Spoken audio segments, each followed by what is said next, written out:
So I'm actually relatively nearby, although that doesn't matter nowadays with all these virtual conferences and meetings.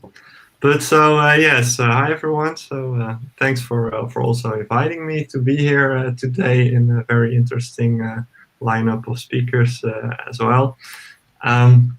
Yeah, so I'll be also talking a bit about our work on learning to solve routing problems, which is some of the work I'll talk about, joint work with the authors on this this slide. So as a very short background maybe about myself, so I have a background in operations research and business analytics from the VU University in Amsterdam. And I'm already for like over 7 years at Ortec, which is a company we make software for logistics optimization. And a few years ago, I started a PhD at the University of Amsterdam, working with Max Welling on the topic that we're all here for today. Yeah, I would like to talk about traveling scientist problem, as I like to call it, right? So imagine a few years ago when we used to go to conferences and you have to wander around and visit all your posters, you better make sure that you do that in an efficient order, right? And you find your way back to the coffee corner. And so, well, obviously this is a joke, but the question is, how do we find the shortest route in which we can do that? And this problem, as you may know, I need to put my focus here, is a very hard problem. And what does that mean?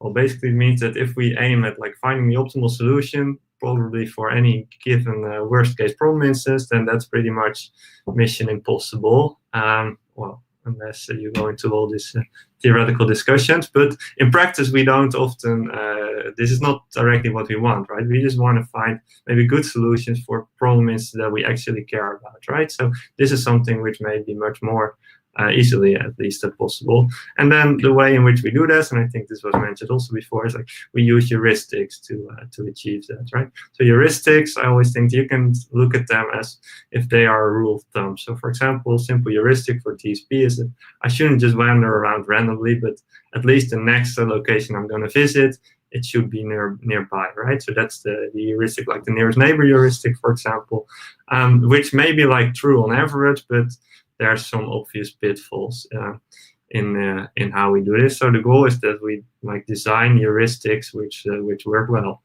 And this designing of heuristics, right? That's really hard work in practice, and that's actually pretty comparable to like feature engineering for computer vision, for example, which we used to do some years ago. So it needs a lot of expert knowledge, it needs a lot of tuning, and it just takes a lot of time.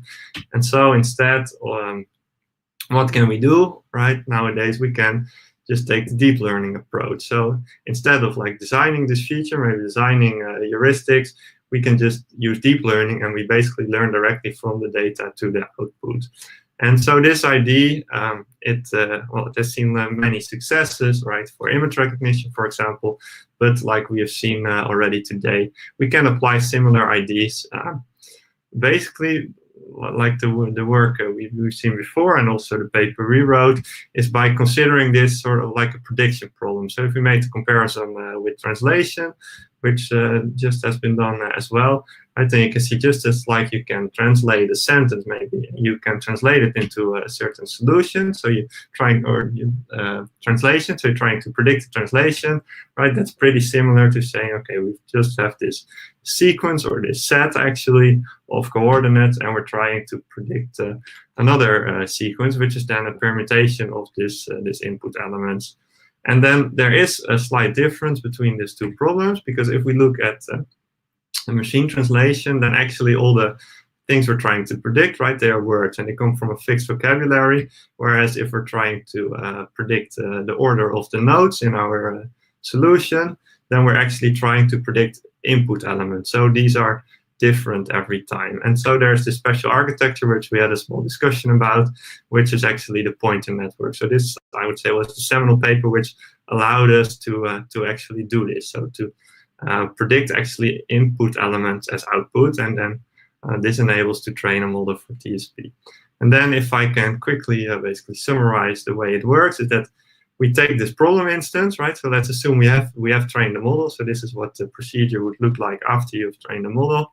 So you take a problem instance, you input that into a neural network, and this neural network, it's going to make predictions for all the different nodes, like what's the probability I should move there, right? And then we pick one of these nodes, so we can like just pick the maximum, or maybe we can sample according to this probability distribution. We select this node, and then we expand our solution. Then we feed this back into our neural network, and we then repeat this process. Basically, we move to the next node, and if we repeat this, then, well, in this sequential manner, we get a complete solution. So I think that has been explained already before, so this is just summarizing. But if we're going to look at this a bit more formally, then we can say that we actually have a problem instance, right, which in the case of TSP is just a set of coordinates. And what we're trying to do is we're trying to make a solution out of that, which in this case is a permutation of your input nodes, which then has a certain length, which we can actually observe after we made the solution. We can just compute that. And then in between here we have the model. So our model, this is actually a factorized model, like a sequence model, which conditionally predicts the next node given the partial tour that we have seen so far. And this then implicitly defines like probability distribution over the complete space of solutions that there are. And so in every step, this is basically a sampling step, or at least when we're training the model, we sample according to this probability. So we're sampling here. So what we actually have here is then a randomized algorithm, right? We're sampling solutions. So that's the randomized part, and it has a certain cost in expectation. And now the goal is that we want to find our model. Actually, we want to train the model. So these parameters, which I indicated here using theta, which then somehow optimize this expected length that we get from when applying this procedure, because we want to make it as good as possible. And so the way in which we do that, right, is we use reinforcement learning. So there was this very nice paper which actually directly followed up on the pointer networks paper, which introduced this principle. So moving from supervised learning to reinforcement learning to actually be able to train this model. And I'm not trying to be offensive, but well, I've reused this slide. So to explain that very simply, the algorithm which is used is reinforced. It's a policy gradient algorithm, and most of you probably know it, but the way I like to explain is that basically it's just going to do something. It's just going to try something, right? Then it's going to observe the results. So that's the length of the tour. And if it's good, then we're going to try to increase the probabilities that we do that more often in the future. If it's bad, we're going to do that less often. So it's very easy to see that this is a way in which you can learn, right? And so if we align that with previous notation, then doing something means just sampling a tour. And then the result is just the length of the tour. And then we're going to either increase the probability for this tour, or we're going to decrease the probability. So this we do using the gradient of the model, depending on whether this solution was good or bad. And then the question is, if I have the solution that has a certain length, let's say 7.4, is this a good solution or not? And of course, we can only answer that question if we have something to compare against. So that's what I like to call a baseline, actually, in reinforcement learning.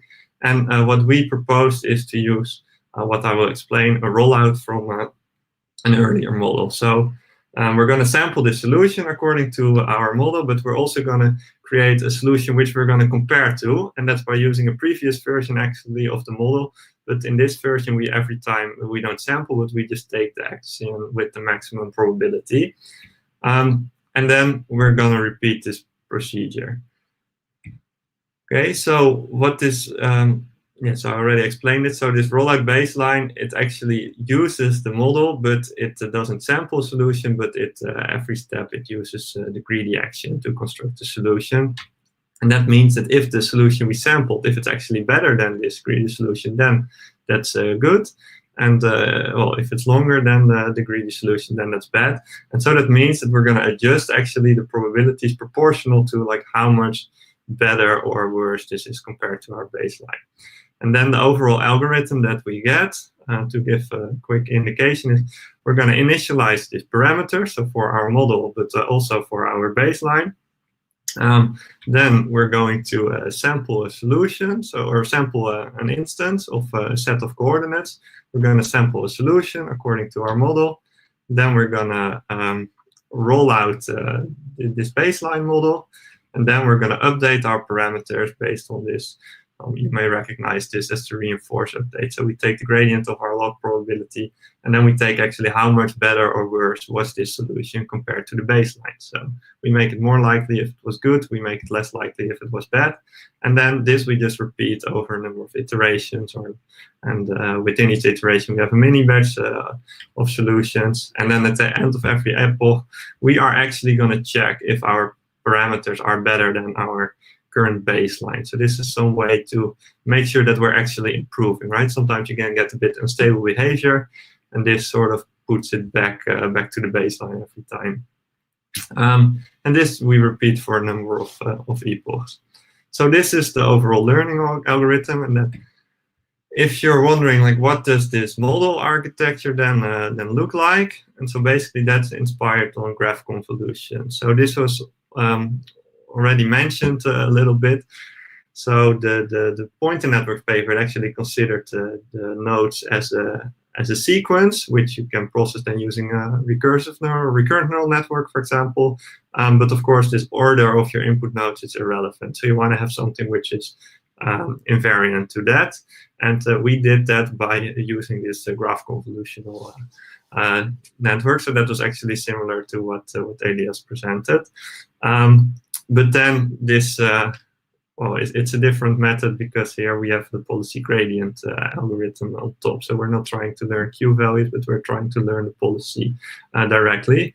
But and this was done based on a specific model, which is nowadays, I think, widely used as being the transformer architecture. But if you want to know all the details about it, I would encourage you to read the paper. And so we did a lot of, or a couple of experiments actually. So also this paper evolved over time, right? So we started with the traveling salesman problem, inspired by the other papers, but then, well, inspired by the previous speaker, actually, we also decided to apply this to the vehicle routing problem. And then, well, so we considered the traveling salesman problem, right, traveling scientist problem, and then also we really wanted to show the flexibility of this framework. So we also applied it to the orienteering problem and stochastic price collecting TSP. So these are variants where you don't need to visit all nodes, and you either need to maximize some price which you collect, or you have to minimize the distance while at least getting visiting certain nodes. And we also considered the vehicle routing problem, which we have seen in the previous talk. And then what we found very important, actually, because sometimes indeed we've seen that papers they have little details for this problem or that problem, but we really try to do everything the same. So we use the same model architecture, we use the same hyperparameters.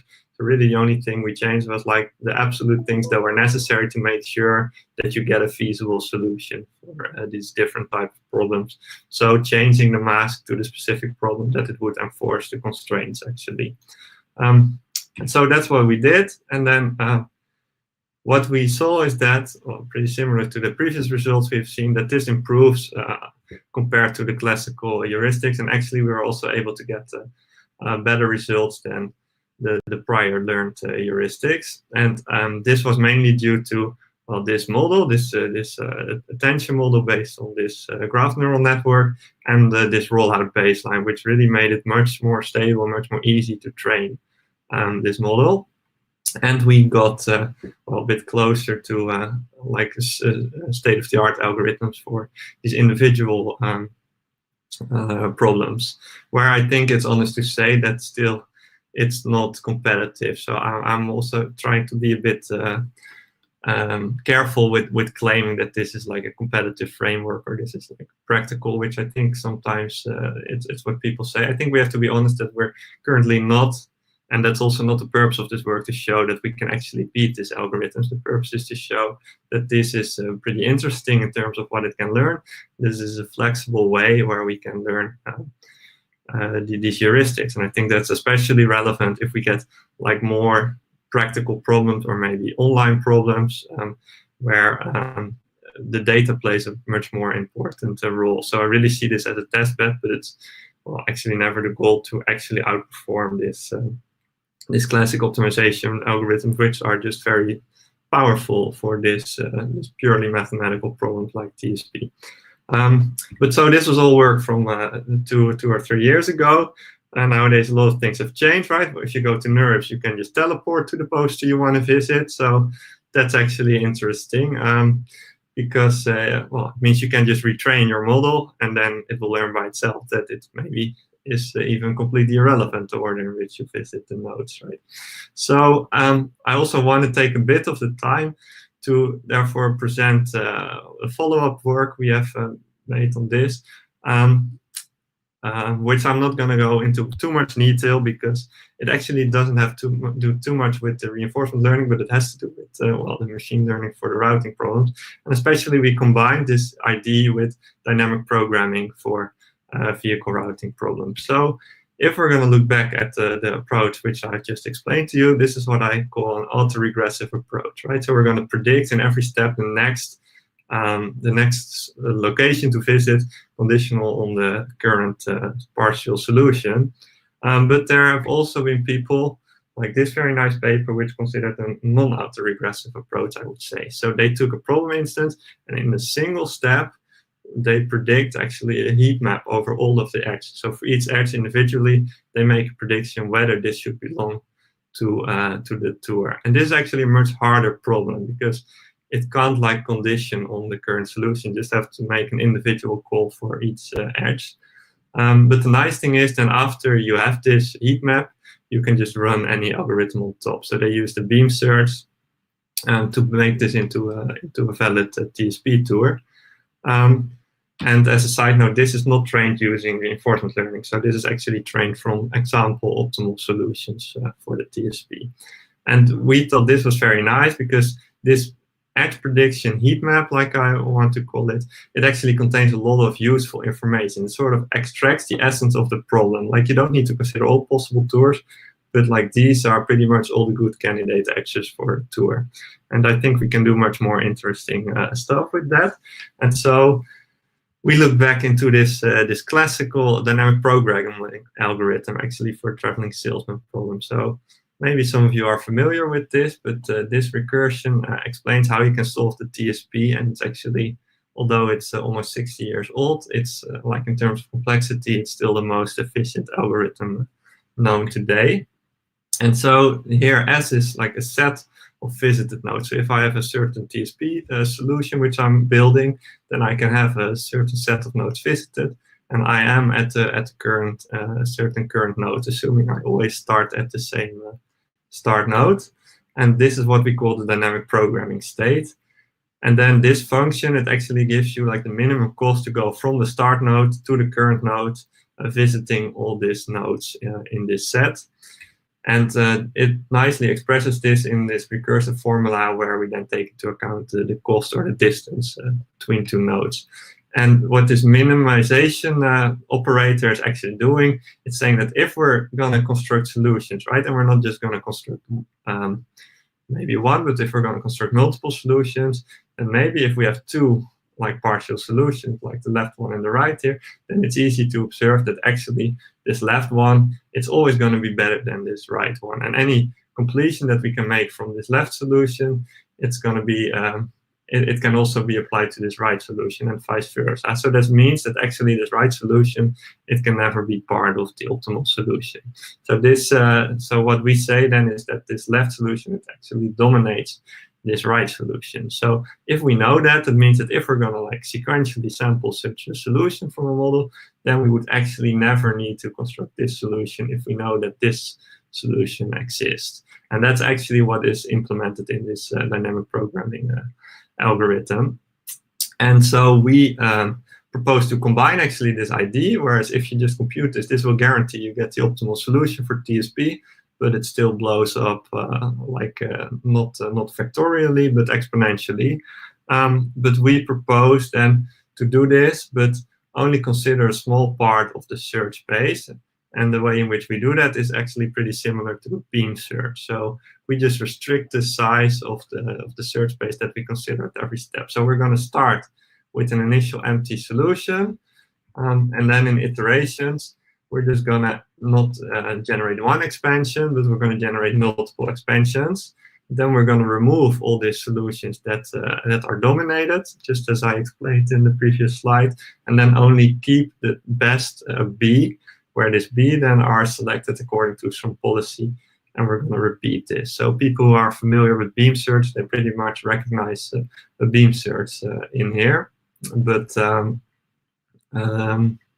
it removes like this dominated solution from the previous slide in every step.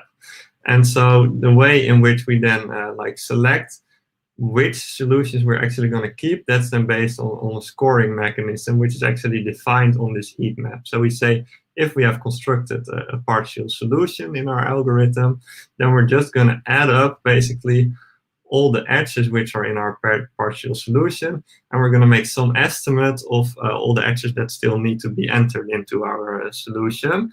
And as an example here, you can see that, for example, if we would have sampled such a solution, then maybe this may all be very good edges, but we skipped some of the nodes.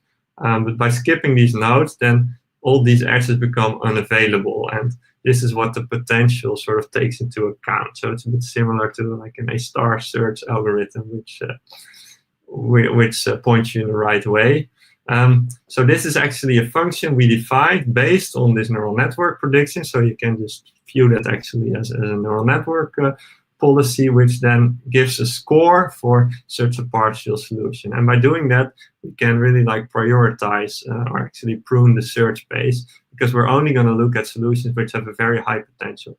And the advantage, like compared to all these autoregressive approaches, which we've seen before, is that this is very cheap to compute, right? For every instance, you just need to compute this heat map using your neural network once, but then you can do this for like even like millions of partial solutions, and it's all very cheap because you just need to add a few values. And that means that you can run like a pretty large dynamic programming search algorithm on top of that. So that actually summarizes our latest work. So DPDP, as we call it, it's a beam search actually over the dynamic programming state space, but it's guided by a neural network. And this also makes a very flexible framework. It's a constructive procedure, so it's very flexible to incorporate additional constraints. It's also suitable for implementation on GPUs, just like the previous speaker mentioned, and it provides a natural way actually to trade off the computation versus the performance. So I think it's always important to like not just compare the performance and say, hey, we're a little bit slower or faster, but you can really make this trade-off. And this is based on supervised training based on example solutions, although this is something which can possibly be extended. So I can imagine there's ways to train this also using reinforcement learning, maybe somewhat similar to AlphaGo, for example. But the advantage is that as test time, you just only need to evaluate your neural network once. And this just allows you to run a very large search on top, but you make very efficient use actually of the computation costs for evaluating your neural network. And so if we then look at the results, so we applied this to the TSP, but you can also do this for the VRP, then you see that for TSP, basically up to 100 nodes, you get basically the optimal solution out of this. So as long as your model in this heat map, if the optimal solution is part of your heat map, you're pretty much guaranteed that you will find it. And for VRP, we see that we also get actually pretty close to LKH, and even if we run like with the beam size of 1 million, which is now feasible, then we even outperform that, whereas LKH is like really powerful and highly optimized solver for VRP. So, and we also perform significantly better than all these other like learned neural approaches.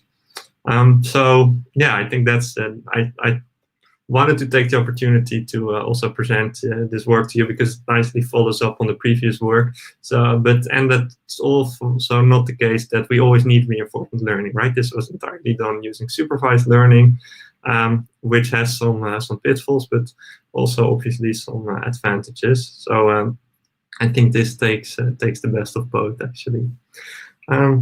So yeah, that was my story, and I think I can just take one question, then I really have to run out. But if you have any questions, feel free to reach out to me, and we can take it offline. Okay, then I'm not going to like hog this one question. Who will? Yeah.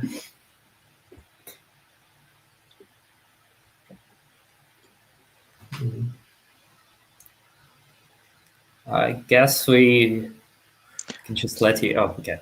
Right. Yeah, I do have a question. In the heat map that you showed in the slides, the feasible solution seems that is not a part of heat map.